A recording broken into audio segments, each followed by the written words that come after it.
Hello students, welcome back in guideline chemistry classes Chhapra. आज फिर से हम लोग सरस्वती माँ का नमन करते हुए आगे क्लास को प्रारंभ करेंगे। आज हम लोग स्टडी करेंगे एजिट्रॉप्स के बारे में, जो कि सॉल्यूशन चैप्टर का एक बहुत ही सुंदर, बहुत ही अच्छा और इम्पोर्टेंट टॉपिक है और इससे रिलेटेड एग्जाम में भी बहुत सारे क्वेश्चंस आते हैं। आज हम लोग एजिट्रॉप्स के बारे में डिस्कशन करेंगे कि एजिट्रॉप्स क्या होते हैं, क्या उसके एग्जाम्पल, कैसे उसको हम डिफ्रेंशिएट कर सकते हैं, वगैरह वगैरह। ठीक है, तो आई होप कि कल तक जो मैंने आपको Raoult's law, ideal solution, non ideal solutions, इन सब के बारे में जो मैंने आपको बताया था वो आपका क्लियर हो चुका होगा। अगर उसमें कोई डाउट हो तो आप हमें कमेंट सेक्शन में जाकर कमेंट करके वहां से अपने डाउट को क्लियर कर सकते हैं। ठीक है, तो आज हम लोग आगे बढ़ते हैं अपने टॉपिक पे, एजिट्रॉप्स। और साथ ही साथ बाबू आप लोग जो है कॉपी कलम लेकर बैठ जाओ, क्योंकि ये जो मैं यहाँ पे लिखवाऊंगा वो आपका एक नोट्स तैयार होते चला जाएगा, जिससे आपको नोट्स बनाने में सहूलियत होगी और कभी भी आपको जरूरत पड़े तो आप उस कॉपी को खोलकर आसानी से पढ़ सकते हो। ठीक है, तो एजिट्रॉप्स क्या होते हैं? What is एजिट्रॉप्स? एजिट्रॉप्स को हम लोग एक और नाम से जानते हैं, constant boiling mixture of liquids. यानी कि एजिट्रॉप्स क्या है? तो लिक्विड का मिक्सचर है जिसका कांस्टेंट बॉइलिंग पॉइंट होता है। ओके, तो इसको हम लोग डिफाइन करेंगे। तो डिफाइन करें the binary mixture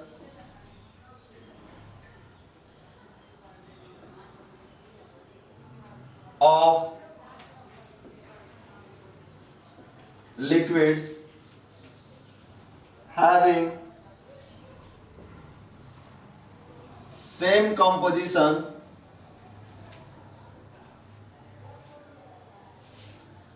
in their liquid and vapor phase and boils at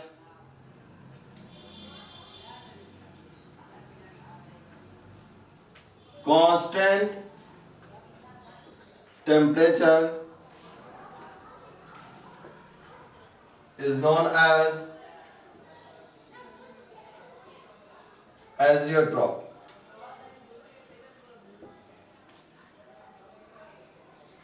Is known as azeotrope. Okay, तो इसके कुछ हम एग्जांपल देख लें। एग्जांपल हो गया mixture of 95% ethanol and 5% water, जो कि रेक्टिफाइड स्प्लिट भी कहलाता है। ओके, तो यहां पर आप देख रहे हो 95% इथेनॉल एंड 5% वाटर, जो कि रेक्टिफाइड स्प्लिट कहलाता है। और एक और एग्जांपल ले लेते हैं, मिक्सचर ऑफ 68% नाइट्रिक एसिड यानी HNO3 एंड 32% वाटर। ओके, तो यहां पर आपने ये दो एग्जांपल देखे और ये दोनों एग्जांपल आपके एजिट्रॉप्स के हैं। तो हम ये कैसे पहचानेंगे कि ये दोनों एग्जांपल एजिट्रॉप्स के होंगे? तो इसके लिए हम इसके डिफिनेशन पर थोड़ा सा ध्यान दें कि डिफिनेशन क्या कहता है। डिफिनेशन में कुछ पॉइंट्स है, उन पॉइंट्स को आप हमेशा याद रखोगे। पॉइंट्स पहला ये कहता है कि ये बाइनरी मिक्सचर होना चाहिए। ठीक, और किसका बाइनरी मिक्सचर? तो लिक्विड का binary mixture of liquid. First point याद रखिएगा, पॉइंट याद रखिएगा तो आसानी से आप समझ जाओगे। और इसका सेम कंपोजिशन होता है, अब यहाँ सेम कंपोजिशन का मतलब क्या हो गया? तो सेम कंपोजिशन का मतलब हो गया जैसा कि मान लीजिए कि यहाँ पर आपने इथेनॉल और वाटर मिक्स किया, तो इथेनॉल और वाटर जब मिक्स करोगे तो आप जानते हो कि वाटर टेस्टलेस होता है, कलरलेस होता है, बट इथेनॉल के कलर होते हैं और उसके टेस्ट भी होते हैं। तो जब आप उन दोनों को मिक्स कर रहे हो तो मिक्स करने के बाद आपको एक ही कंपोजिशन दिखाई देता है, ठीक है, वो आपको इथेनॉल का टेस्ट या फिर इथेनॉल का कलर दिखाई देगा। तो यहाँ से कंपोजिशन क्या हो जाते हैं? सेम कंपोजिशन हो जाते हैं, ठीक है। जैसे मान लो किसी एसिड को आप वाटर में ऐड कर दो, दोनों मिलकर एक कंपोजिशन दिखाई देते हैं, तो वो एजिट्रॉप्स कहलाते हैं। और साथ ही साथ ये कह रहा है कि same composition in their liquid phase and vapour phase. अब liquid phase and vapour phase का क्या मतलब हो गया? अगर सपोज कि आपके पास एक कंटेनर है और इस कंटेनर में आपने किसी दो लिक्विड को ले लिया, ठीक है, तो दो लिक्विड को लिया और दोनों लिक्विड आपस में मिक्स हो गए, होमोजेनियस मिक्सचर बना लिए। तो यहाँ पर इन दोनों लिक्विड्स का अगर सेम कंपोजिशन बन रहा है तो लिक्विड फेज में भी सेम कंपोजिशन। साथ साथ आप ये भी जानते हो कि लिक्विड्स क्या होते हैं? तो वोलेटाइल नेचर के होते हैं। तो जब वोलेटाइल नेचर के होंगे तो इसके वेपर फॉर्म होंगे, और जो इसके वेपर फॉर्म होंगे तो वेपर में भी, वेपर फेज में भी इन दोनों लिक्विड्स के ही वेपर अवेलेबल होंगे। यानी कि यहाँ पर जो वेपर फॉर्म होगा, यहाँ पर इन दोनों लिक्विड्स के वेपर फॉर्म होंगे। तो हम कह सकते हैं कि, और तो वेपर फेज में क्या है? दोनों के सेम कंपोजिशन ही है, ठीक है। And boils at constant temperature. Boils at constant temperature means क्या होता है? यह आपका नेक्स्ट पॉइंट है। बॉयल्स एट कांस्टेंट टेम्परेचर, इसका मतलब ये हो गया कि हम ये जानते हैं कि वाटर और अल्कोहल इन दोनों का बॉइलिंग पॉइंट डिफरेंट होता है, ठीक है। वाटर का अधिक होता है, अल्कोहल का कम होता है। तो जब हम इसको हीट कर रहे हैं, हीट करेंगे, ठीक है, तो हीट करने पर हम ये भी जानते हैं कि जिस लिक्विड का बॉइलिंग पॉइंट कम होता है, मिनिमम होता है, वो फास्टली वेपराइज होता है, पहले बॉयल होगा, और जिसका बॉइलिंग पॉइंट हाई होता है वो लेट से बॉयल होता है। तो अब हम ये बताओ कि अगर हम इनके मिक्सचर को अगर हीट करें तो अल्कोहल जिसका बॉइलिंग पॉइंट कम है वो पहले वेपराइज हो जाना चाहिए था, और वाटर जिसका बॉइलिंग पॉइंट अधिक है उसको बाद में वेपराइज होना चाहिए था। तो अगर ऐसा अगर होता है तो ये प्रोसेस कहलाता है फ्रैक्शनल डिस्टिलेशन।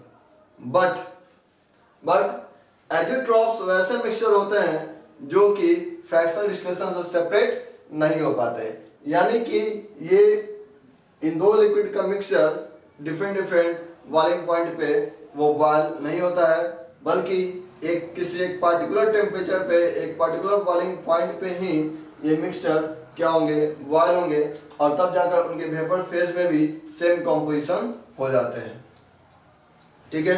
तो याद रखेंगे, यहां से हम एक टर्म और निकाल सकते हैं। एक पॉइंट ये हो सकता है कि एजिट्रॉप्स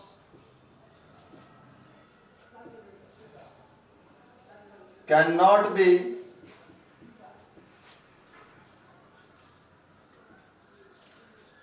separated by fractional distillation method, ठीक है। तो यानी कि एजिट्रॉप्स को हम लोग फ्रैक्शनल डिस्टिलेशन मेथड से सेपरेट नहीं कर सकते। तो फ्रैक्शनल डिस्टिलेशन क्या होता है? तो हम फ्रैक्शनल डिस्टिलेशन का मीन्स हो गया कि अगर किसी कंटेनर में आपके पास लिक्विड का मिक्सचर है, ठीक है, और उस मिक्सचर में डिफरेंट बॉइलिंग पॉइंट्स वाले कंपोनेंट अवेलेबल है। तो जब हम उनको हीट करेंगे तो हीट करने के बाद वे सारे कंपोनेंट्स अपने अपने बॉइलिंग पॉइंट पर क्या होते हैं? सेपरेट होने लगते हैं, ठीक है। जैसा कि एक सिंपल सा एग्जांपल ले लेते हैं।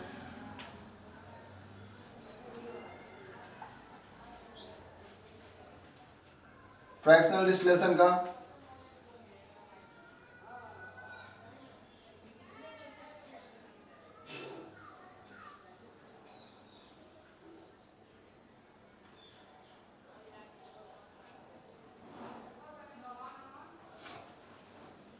अगर यहां पर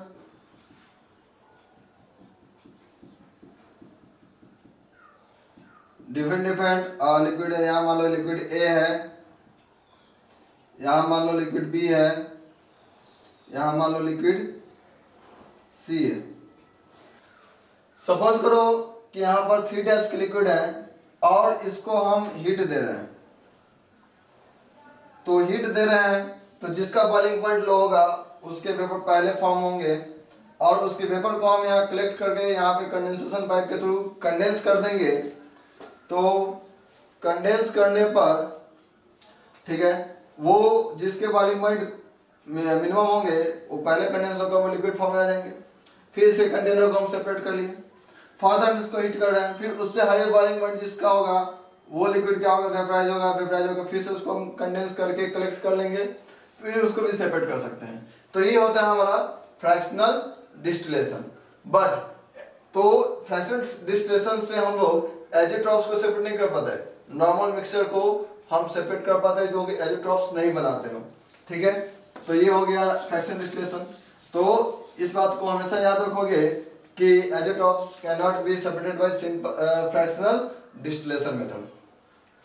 ठीक है, दूसरा बात ये कि ideal solution never be an azeotropic mixture.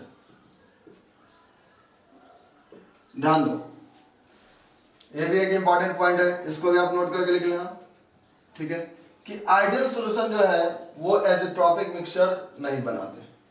ठीक है, तो कौन बनाते हैं, तो non ideal solution. Non ideal solution जो होते हैं वो पॉजिटिव डेविएशन भी शो करते हैं और नेगेटिव डेविएशन भी शो करते हैं, यानी कि जो मिनिमम बॉइलिंग पॉइंट या मैक्सिमम बॉइलिंग पॉइंट वाले सॉल्यूशंस को रिप्रेजेंट करते हो। ठीक है, तो उस टाइप के सॉल्यूशन जो है वो एजियोट्रोपिक मिक्सचर कहलाते हैं, बट आइडियल सॉल्यूशन एजियोट्रोपिक मिक्सचर नहीं होते हैं। ठीक है, इस बात को याद रखिएगा।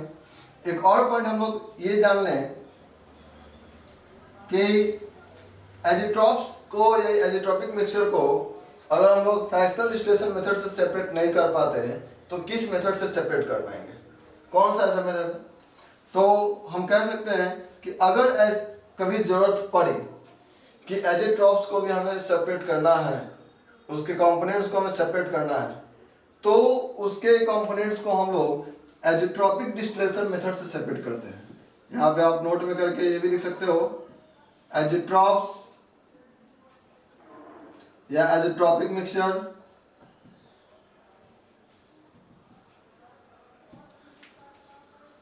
Can be separated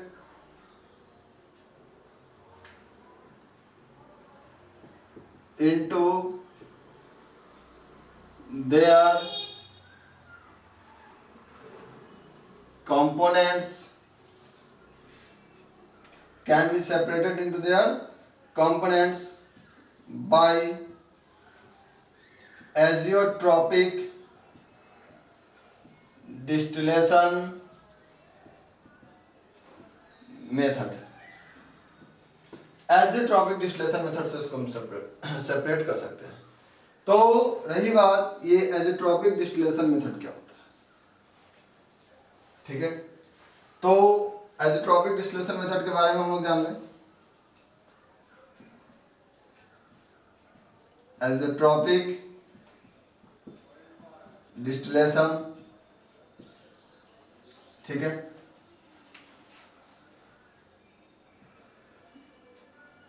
the process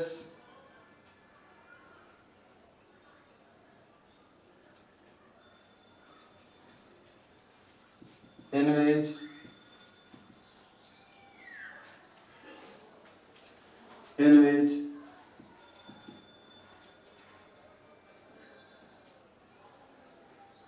azeotrophs can be separated into their components by addition of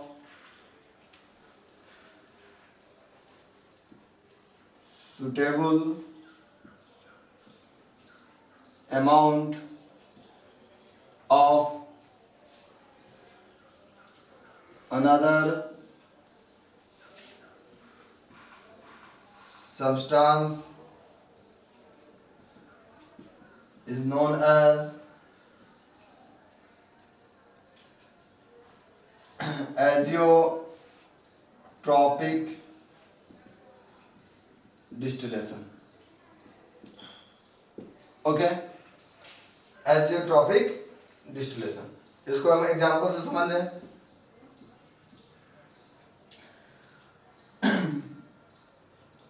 rectified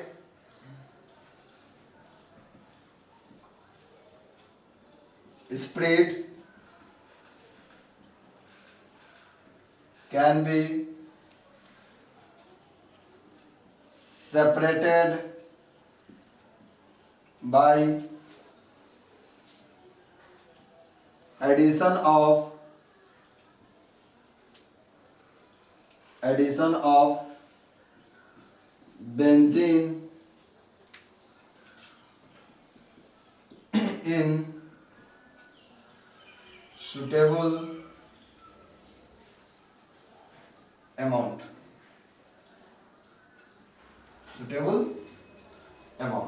यानी कि रेक्टिफाइड स्पिरिट को हम उसमें बेंजीन को ऐड करके एज़ोट्रोपिक डिस्टिलेशन मेथड से हम सेपरेट कर सकते हैं. अब रही बात कि कैसे सेपरेट कर सकते हैं. ऐसा क्या होता है उसमें कि जहाँ अल्कोहल को यानी इथेनॉल को हम लोग सेपरेट कर सकते हैं. तो रेक्टिफाइड स्पिरिट जैसा कि अभी आपने जाना कि 95% इथेनॉल एंड 5% वाटर, इसको हमें सेपरेट करना है. इसको सेपरेट करने के लिए हम उसमें बेंजीन ऐड करते हैं. ओके, तो यहाँ तक तो ये हो गया. तो आप एक काम करो, पहले इसको लिख लो ताकि हम इसको इरेज कर दें और उसके बाद हम लोग आगे पढ़ते हैं. ठीक है बाबू. तो यहाँ पे देखो, रेक्टिफाइड स्पिरिट को हम लोग एज़ोट्रोपिक डिस्टिलेशन मेथड से सेपरेट करने के लिए 3 स्टेप्स को फॉलो करते हैं. तो यहाँ लिख सकते हैं, it involves 3 steps. First step है आपका कि यहाँ जो टर्नरी मिक्सचर बन रहा है बेंजीन का, इथेनॉल का और वाटर का, तो उसको आप बॉयल करोगे. Boils at 331.8 kelvin. और इसके जो टर्नरी मिक्सचर होंगे वो 3 पार्ट में डिवाइड होंगे. फर्स्ट पार्ट में आपको 7.4% वाटर मिलेगा. उसके बाद आपको 74.1% जो है बेंजीन मिलेगा. एंड रिमेनिंग 18.5% आपको क्या मिलेंगे, तो अल्कोहल यानी कि इथेनॉल. ठीक है. फिर सेकेंड स्टेप में क्या करेंगे हम लोग कि इसको बॉयल करेंगे. बॉयल्स एट 341.2 केल्विन पे, जहां से बाइनरी मिक्सचर मिला आपको इसका, और उसके बाइनरी मिक्सचर को जब हम सेपरेट करेंगे तो 67.7%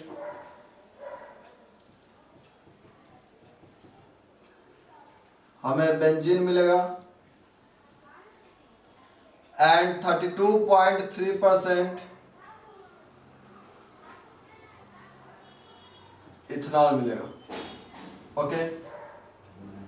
एंड आफ्टर दैट जो आपका स्टेप थर्ड होगा जो कि लास्ट स्टेप होगा, इसको अगर आप बॉयल करते हो,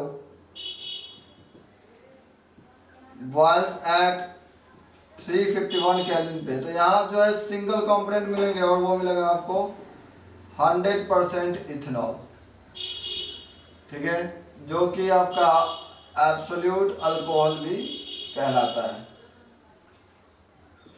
ठीक है। तो ये रहा आपका एजिट्रॉपिक डिस्टिलेशन मेथड, यहां तक क्लियर। अब हम लोग जो है पढ़ ले types of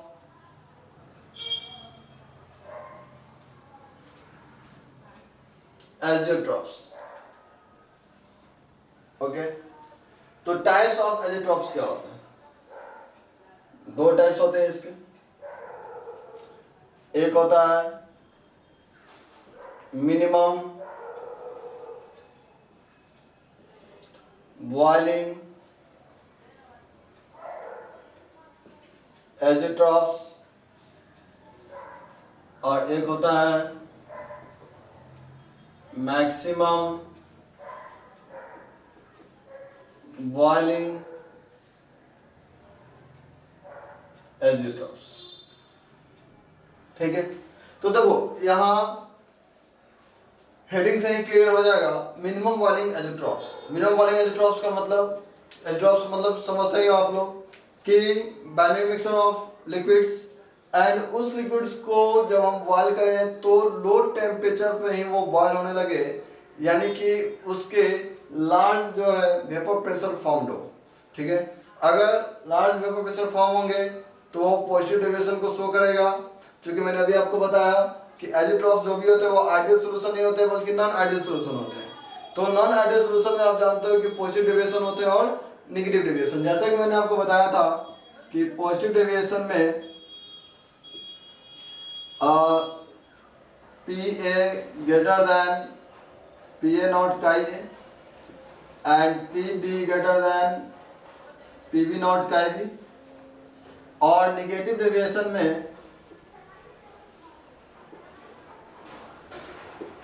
PA less than PA naught chi A and PB less than PB naught chi B, okay. तो यहाँ से क्या होता है कि पार्शियल प्रेशर जो है, पार्शियल प्रेशर किसके होते हैं? तो मिक्सचर के होते हैं, मिक्सचर में उसके कंपोनेंट्स के। तो पार्शियल प्रेशर अगर इंक्रीज कर रहा है तो वेपर प्रेशर अगर इंक्रीज करेगा, इसका मतलब कि उसके बॉइलिंग पॉइंट लो है और वो लिक्विड जो है वो मोर वोलेटाइल है, तो minimum boiling azeotropes.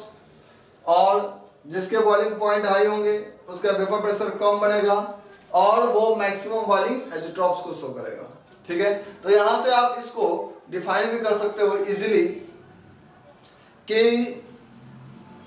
The azeotropes which shows large positive deviation from Raoult's law is known as minimum boiling ezetrophs, and the ezetrophs which shows large negative deviation from Raoult's law is known as maximum boiling ezetrophs, okay। तो यहाँ से हम लोग जो है हम इसको मिटा रहे हैं और इसको हम जो है डिफाइन कर दे रहे हैं। यहाँ पे आप उसके डिफिनेशन को लिख लो। हाँ, तो देखिए जो एजियोट्रॉप्स के दो टाइप्स हैं, minimum boiling azeotropes and maximum boiling azeotropes. अभी मैंने आपको इसके बारे में डिफिनेशन बताया, उस डिफिनेशन को मैंने यहाँ पे लिख दिया है। साथ साथ मैंने उसके कुछ एग्जांपल्स यहाँ पे लिख दिए हैं जिसको आप नोट डाउन कर लोगे। 95% ethanol and 5% water, 67% ethanol and 33% chloroform, 32.4% ethanol and 67.6% benzene, 67% carbon disulphide and 33% acetone. ये सभी जो है वो मिनिमम बॉइलिंग एजियोट्रॉप्स के एग्जांपल है। सिमिलरली मैक्सिमम बॉइलिंग एजियोट्रॉप्स जो लार्ज नेगेटिव डेविएशन शो करता हो, तो mixture of 68% HNO3 and 32% water, 20% HCl, 80% water, 20% acetone, 80% chloroform, 23% methyl acetate and 77% chloroform. यानी कि ये अलग अलग डिफरेंट डिफरेंट एजियोट्रॉप्स के एग्जांपल्स हो गए। आप इसको नोट कर लो इसके आगे हम आपको कुछ और भी टर्म्स इससे रिलेटेड पढ़ाने वाले हैं। हाँ तो बच्चों अब जो है अभी हम लोग पढ़ेंगे ग्राफिकल रिप्रेजेंटेशन ऑफ एजिट्रॉप्स के बारे में। यानी कि अभी जो आपने पढ़ा एजिट्रॉप्स के टाइप्स के बारे में कि minimum volume azeotropes and maximum volume azeotropes, तो ये मिनिमम वॉल्यूम और मैक्सिमम वॉल्यूम कैसे होता है, कैसे इसको हम लोग डील करेंगे, ठीक है। तो यहाँ से आप देखो कि एजिट्रॉप्स जैसा कि अभी आपने देखा कि दो टाइप्स के होते हैं। एक होते हैं मिनिमम वॉल्यूम एजियोट्रॉप्स जो कि पॉजिटिव डेविएशन को शो करता है, ठीक है। अब जो है मैक्सिमम वॉल्यूम एजियोट्रॉप्स जो कि निगेटिव डेविएशन को शो करता है, ओके। तो यहां से पॉजिटिव डेविएशन और नेगेटिव डेविएशन, ठीक है। एग्जांपल ले लेते हैं 95% इथेनॉल एंड 5% वाटर, ठीक है। तो यहां से देखो इसके ग्राफ को जरा सा हम समझते हैं। हम लोग पढ़ रहे हैं ग्राफिकल रिप्रेजेंटेशन। तो यहां से जो है हम लोग P फॉर प्रेशर और इधर जो है मोल फ्रैक्शन का हम लोग ग्राफ ले लें। प्रेशर और मोल फ्रैक्शन के वर्सेस हम लोग ग्राफ लेंगे। यहां से काई C2H5OH एंड काई H2, काई C2H5OH एंड काई H2। एक एक्सिस पर हम लोग इथेनॉल को लेते हैं, उस पर वाटर का 0, यहाँ इथेनॉल का 0, वाटर का 1, ठीक है। और जैसा कि अभी आपने कुछ देर पहले पढ़ा था कि इसका जो मिक्सचर बनाता है वो पॉजिटिव डेविएशन शो करता है। तो अगर हम पी टोटल का ग्राफ ऐसे अगर ड्रॉ करते हैं तो ये तो पॉजिटिव, ये तो आइडियल सॉल्यूशन के लिए होता है जो कि लीनियर ग्राफ को रिप्रेजेंट करता है। बट पॉजिटिव के लिए क्या होता है,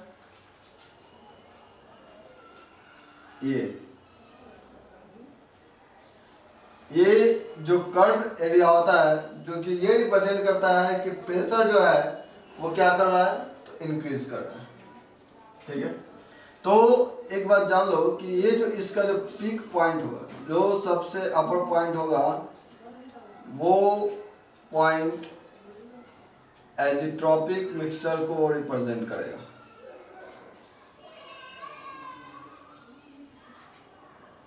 एजिट्रॉपिक मिक्सचर को रिप्रेजेंट करेगा, ठीक है। उसके बाद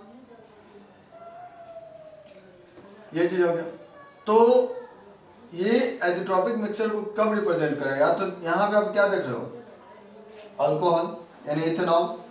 जब आप इसमें वाटर को ऐड करोगे तो वाटर को ऐड करने से देखो, सिर्फ अगर इथेनॉल था तो वह एक पार्टिकुलर सॉल्वेंट था, सिंगल सॉल्वेंट था। बट यहाँ पर वाटर को ऐड करने से जब ये बाइनरी मिक्सचर बन रहा है तो वो पॉजिटिव डेविएशन को शो कर रहा है। हमने कितने परसेंट वाटर को लिया, 5%। 5% वाटर को लेने पर ये इसका ग्राफ डेविएट करने लगा और इसका जो हाईएस्ट पॉइंट है वो पॉइंट एजिट्रॉपिक मिक्सचर को रिप्रेजेंट करेगा। यानी कि यहाँ पर आप ये रिप्रेजेंट कर रहे हैं कि इसमें 5% वाटर को ऐड करने से ये एजिट्रॉपिक मिक्सचर यहाँ पे वो रिप्रेजेंट कर रहा है, ठीक है। उसके बाद जो है इसी चीज को हम लोग यहाँ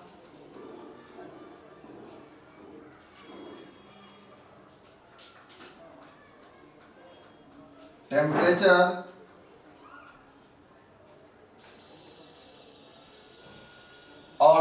फ्रैक्शन के टर्म मिलेंगे।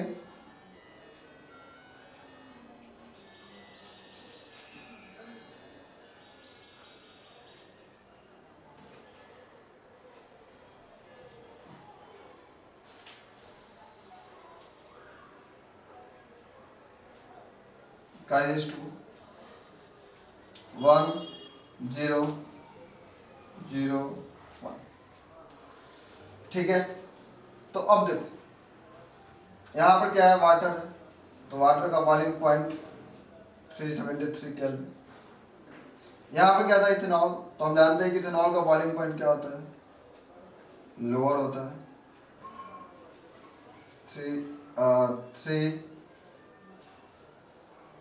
353 केल्विन। ठीक है, तो यहां से देखो ये जो है कि जब इन दोनों कंपोनेंट्स का जो एज़ोट्रॉप्स बन रहा है, तो उन दोनों कंपोनेंट्स के एज़ोट्रॉप्स में हमने देखा था कि वेपर प्रेशर क्या हो रहा था, इंक्रीज कर रहा था। तो जब वेपर प्रेशर इंक्रीज करेगा तो जाहिर सी बात है कि उसका बॉइलिंग पॉइंट क्या होगा, डिक्रीज करेगा। तो बॉइलिंग पॉइंट डिक्रीज करेगा। चलो हम यही एज़ोट्रॉपिक मिक्सचर को ले लें और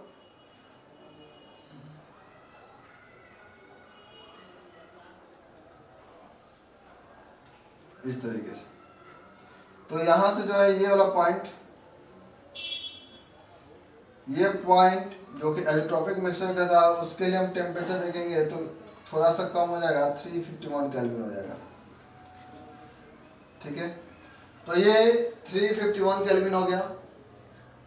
ओके, तो जब 351 केल्विन हुआ तो आप देख रहे हो कि वाटर का टेम्परेचर इतना, इथेनॉल का टेम्परेचर इतना, बॉइलिंग पॉइंट इतना, बट इन दोनों का एज़ोट्रॉपिक मिक्सचर बन रहा था तो उसका बॉइलिंग पॉइंट कुछ और हो जा रहा है। यहाँ अगर बॉइलिंग पॉइंट डिक्रीज कर रहा है तो इसका मतलब था कि यहाँ पे वेपर प्रेशर क्या हो रहा है, इंक्रीज कर रहा है। ठीक है, तो ये था मिनिमम बॉइलिंग एज़ोट्रॉप्स के लिए, जो कि पॉजिटिव डेविएशन को। यहाँ पर मैक्सिमम बॉइलिंग एज़ोट्रॉप्स के केस में देखें तो यहाँ पर हम लोग एग्जाम्पल ले लेते हैं।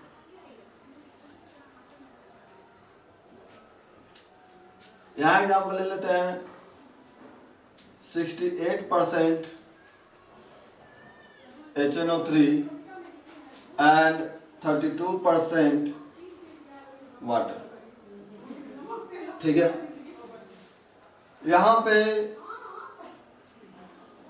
फिर से क्या करेंगे, हम लोग एक ग्राफ ड्रॉ कर रहे हैं। यहाँ प्रेशर, यहाँ आपका मोल फ्रैक्शन, और यहां से काई HNO3, काई H2O, काई HNO3, काई H2O, वैल्यू 1 0 0 1। ओके, जब आप इस नाइट्रिक एसिड में वाटर को ऐड कर रहे हो तो देखो, अगर हम ऐसा ग्राफ लेते हैं तो ये तो आइडियल सॉल्यूशन होता है, बट इसका मिक्सचर तो आइडियल सॉल्यूशन होगा नहीं। क्या हो रहा है, तो नॉन आइडियल। नॉन आइडियल में भी कौन सा, तो इन दोनों का मिक्सचर जो होता है वो नेगेटिव डेविएशन को शो करता है, क्योंकि इसमें वाटर और नाइट्रिक एसिड के बीच स्ट्रॉन्ग बॉन्ड का फॉर्मेशन होने लगता है। स्ट्रॉन्ग बॉन्ड के फॉर्मेशन से मॉलिक्यूल्स का डिसोसिएशन जल्दी नहीं हो पाता, वो जल्दी वेपराइज नहीं हो पाते। तो यहाँ से ये इनका नेगेटिव डेविएशन, ये जो लोएस्ट पॉइंट होगा ये इसके एजियोट्रॉपिक मिक्सचर को रिप्रेजेंट करेगा। ठीक है, यानी कि यहां तक हमने HNO3 में जैसे से वाटर ऐड किया, तो वाटर के ऐड करने से और नाइट्रिक एसिड में कॉम्बिनेशन स्ट्रांग होने से, बॉन्डिंग स्ट्रांग होने से उसका वेपर प्रेशर क्या होगा, डिक्रीज करने लगेगा, जिस कारण से नेगेटिव डेविएशन को शो करने लगेगा। सिमिलरली अब हम क्या करेंगे, इसको टेम्परेचर और मोल फ्रैक्शन के टर्म में, ठीक है, तो फिर से यहां से काई HNO3, काई H2O काई HNO3 काई H2O 1 0 0 1। देखो H2O है तो H2O का बॉइलिंग पॉइंट आप जानते हो 373 केल्विन होता है। HNO3 का बॉइलिंग पॉइंट क्या होता है?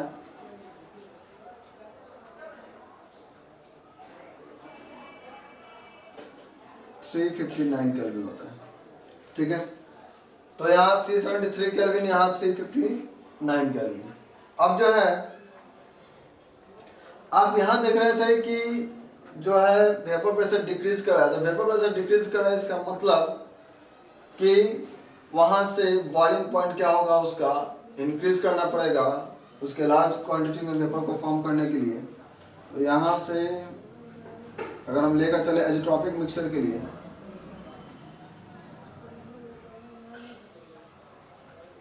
और ये आपका हो जाएगा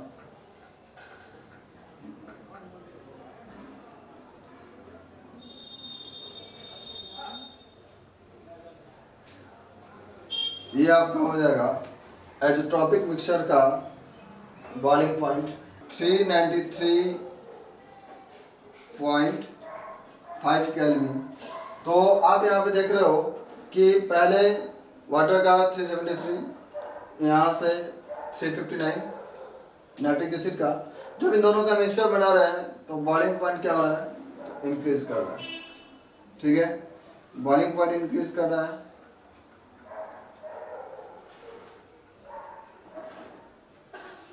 ठीक है, तो बॉइलिंग पॉइंट इंक्रीज किया एजिट्रॉप्स का, तो ये क्या कहलाएगा, मैक्सिमम बॉइलिंग एजिट्रॉप्स। और इस प्रकार से हम लोग जो है इसको समझ सकते हैं। एक बार आप जो है इसको नोट डाउन कर लो और फिर उसके बाद ढंग से एक बार समझने की कोशिश करना। वीडियो को बार बार रिपीट करोगे, तो एक दो बार रिपीट करोगे, समझ में आ जाएगा। ओके, नेक्स्ट लेक्चर में हम लोग इसके आगे की पढ़ाई को करेंगे। ठीक है, जो कि आपका होगा कोलिगेटिव प्रॉपर्टी।